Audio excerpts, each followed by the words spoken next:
dipersembahkan oleh Sahabat Dasar, kita lanjutkan kembali, tentunya masih di Gaspol Sahur. Gaspol memang. Tadi ada pertanyaan Ibu Fatma, bagaimana caranya untuk melawan rasa malas, melawan kutu? Ya. Benar ya?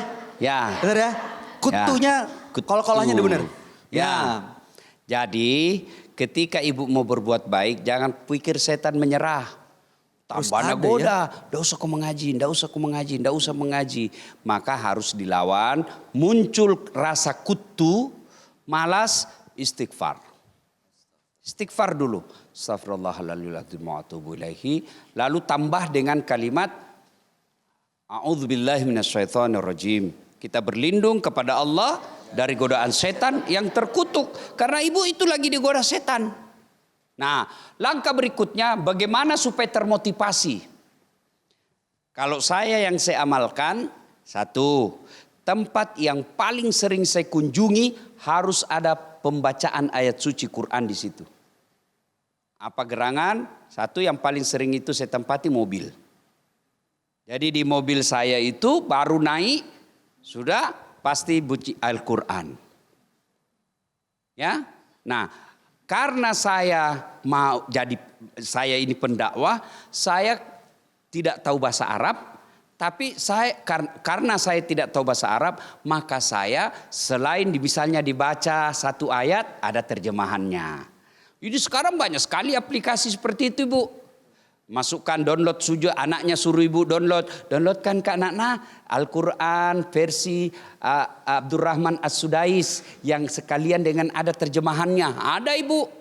Ada juga saya flash disk saya yang khusus 30 surah Juz Amma untuk memperlancar hafalan. Jadi setiap saya duduk itu saja ikuti. Ada juga yang khusus surah-surah pilihan. Misalnya Al-Waqi'ah, Ar-Rahman, ya, kemudian ayat kursi, surah Yasin, supaya apa? Begitu dia kita ikuti, kita ulang-ulang. Dalam perjalanan misalnya saya dari sini ke kampung, 4 jam kita dengar terus itu, insya Allah memudahkan hafalan. Ya, jadi ustaz tidak pernah dengar lagu, dengar juga, mungkin, tapi lebih banyak yang saya dengar Quran. Supaya apa? Samping saya dapat pahala, hati bersih. Hati di bawah. Mena tunggui kak salah ini memang semua ini. Hati bersih, pikiran jernih. Iya toh? Hati bersih, pikiran jernih. Iya toh? Jadi caranya supaya hati bersih, pikiran jernih. Nah, baca ayat suci Al-Quran. Sudah itu ada toh namanya variasi. Ya, kita dengar lagi lagu dangdut. Ya toh, begadang jangan begadang kalau tiada artinya. Itu. Kalau ada istriku di samping, lagu-lagu romantis. Iya toh, terutama itu bila kamu di sisiku, hati rasa. Senyum-senyum itu mamaknya cek. Itu ya. Jadi tempat-tempat yang sering kita kunjungi itu ada di situ pembacaan ayat suci Al-Quran. Ibu yang paling sering ibu kunjungi dapur. Iya toh? Nah, maka di dapur itu ibu semestinya punya MP3. Allahu Akbar, subhanallah, Allahu Akbar. Itu anak saya ibu, Ece. Dia usia kelas 2 SD. Dia lebih tahan tidur tidak pakai AC daripada tidak dengar Al-Quran. Ya, kalau dia mati tuh MP3-nya langsung bangun. Itu yang kasih selalu bertengkar saya AC. Karena AC itu biasa kau kasih makan, kalau dingin sekali saya kasih mati, dia tidak bangun. Meskipun sudah mati AC, dia tetap bisa tidur. Tapi ketika mati itu MP3-nya pasti dia bangun. Dan kalau mau tidur dia cari itu, uminya disuruh cari. Mana MP3-ku? Pak, mana MP3-ku? Sudah berapa kali saya belikan. Dan mudah-mudahan anak kita begitu seterusnya. Kenapa bisa begitu? Allah bisa karena biasa. Begitu dinyatakan dokter hamil, karena istri saya itu dulu hafizah, hafal Quran, maka dia selalu ngaji. Terbiasa. Jadi orang kalau terbiasa ini telinga dan otaknya dengar Al-Quran, dia akan gelisah ketika tidak ketemu. Maka ibu-ibu, dapur itu mestinya ada. Dan itu istri saya pun begitu. Selalu memutar MP3 di rumah. Kalau saya dulu waktu kecil, bapakku bukan pengajian, dia selalu putar. Apa? Ceramah. Maka saya hafal ceramah-ceramah. Maka saya jadi penceramah. Ibu, kalau selalu di rumah lagu dandut, maka anakmu jadi akan dandutan. Ting tung tak, tung tak, tung tung tak, tung tung. Goyang-goyang dalam perut. Iya toh? Ya. Nah, apalagi Bu kalau sudah tua. Kalau anak gadis masih suka lagu-lagu Cikampek, Tasikmalaya, aku capek gara-gara dia. Nah, itu kan lagu-lagu jatuh cinta.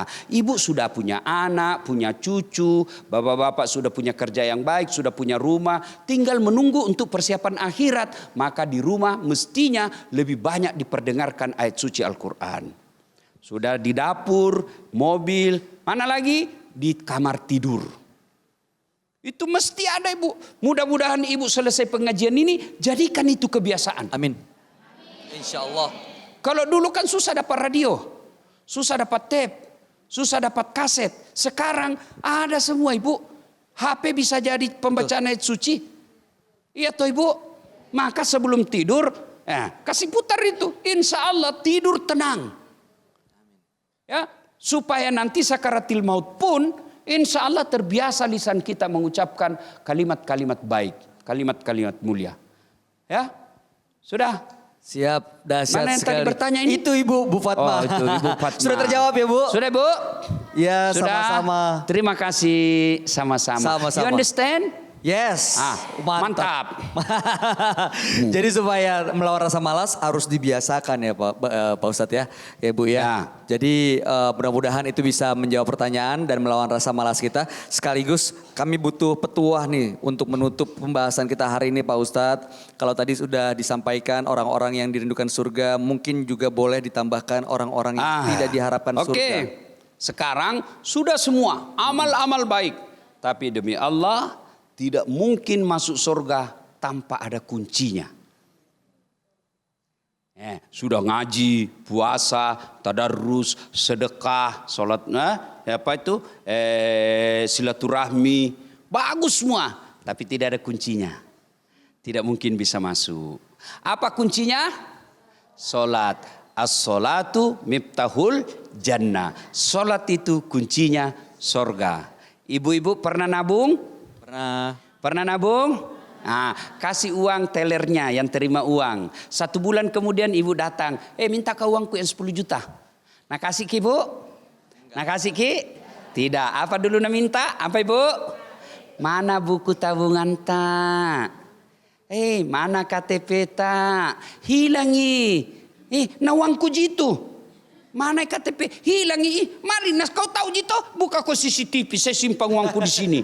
Nah bilang yang punya, karena hilangi kartu buku tabungan tak, hilang juga KTP tak, hilang juga kita punya ATM, pergi dulu urus kehilangan. Bikin ulan di mana? Kantor lurah atau kantor polisi. Padahal nyata-nyata itu ada uang tak kita punya uang, disuruh urus. Begitu juga nanti di akhirat. Iya ada sama anak puasaku, mana sedekahku, mana hajiku. Nah bilang Tuhan, malaikat penjaga surga, mana kunci mana? Sholat 5 waktu. Oh tidak ada. Boleh masuk. Urus dulu keterangan hilang di neraka. Ambil kau dulu keterangannya di neraka dulu. Ya. Nah, maka kunci utama dari surga itu semua ditentukan oleh sholat kita. Maka kalau mau dirindukan surga, sholat diperbaiki. Lalu disempurnakan dengan amal-amal soleh lainnya. Oh baik. Terima kasih Ustadz Dasat. Berikan tepuk tangan dong untuk Ustadz Dasat Latif. Yang telah memberikan petuah buat kita semua. Mudah-mudahan ini akan menjadi motivasi dan semangat nih buat kita semua ya Pak Ustadz ya. Dan mudah-mudahan kita semua termasuk orang-orang yang dirindukan surga. Karena pasti tidak ada yang lebih membahagiakan dibanding menjadi seseorang yang dirindukan. Apalagi yang merindu itu adalah surga. Untuk itu marilah sama-sama kita menjadikan bulan suci Ramadan ini sebagai momentum meningkatkan amal ibadah kita. Dan ingat kuncinya adalah sholat. Ada lagi Pak Ustadz yang ingin disampaikan? Cukup. Cukup ya. Kalau begitu terima kasih. Saya Bayu Oktara, Ustadz Dasat Latif juga kita undur diri hari ini beserta ibu-ibu yang ada di majelis taklim yang hadir di Masjid Hajah Sitimang Makassar. Insya Allah besok kita akan berjumpa kembali tentunya di Gaspol Sahur. Gaspol memang. Wabillahi taufiq wal hidayah. Wassalamualaikum warahmatullahi wabarakatuh. Waalaikumsalam warahmatullahi wabarakatuh. Metro TV.